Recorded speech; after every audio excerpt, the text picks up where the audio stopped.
অনেকেই মনে করে ইউরোপের মানুষ অনেক সুখী।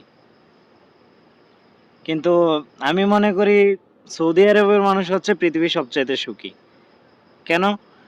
ইউরোপ হচ্ছে প্রত্যেকটা মানুষ নিজের কাজ নিজের করতে হয়, নিজের খাবারটা নিজেরা তৈরি করে খাইতে হয়। আর এখানে দেখেন সৌদি আরবের মানুষের কোনো কাজকর্ম করতে হয় না। বিয়ের আগ পর্যন্ত সরকার নিজে তাদেরকে খরচ বহন করে। বিয়ের পরে সরকার আবার ফ্যামিলি বাধা দেয়। তারপরে যদি আবার ফ্যামিলি প্রবলেম হয় এটাও সরকার দেখতেছে।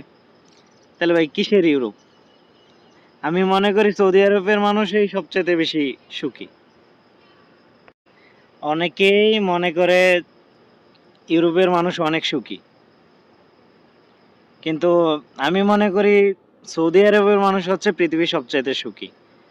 কেন? ইউরোপ হচ্ছে প্রত্যেকটা মানুষ নিজের কাজ নিজের করতে হয়, নিজের খাবারটা নিজেরা তৈরি করে খাইতে হয়। আর এখানে দেখেন সৌদি আরবের মানুষের কোনো কাজকর্ম করতে হয় না। বিয়ের আগ পর্যন্ত সরকার নিজে তাদেরকে খরচ বহন করে। বিয়ের পরে সরকার আবার ফ্যামিলি বাধা দেয়। তারপরে যদি আবার ফ্যামিলি প্রবলেম হয় এটাও সরকার দেখতেছে। তাহলে ভাই কিসের ইউরোপ?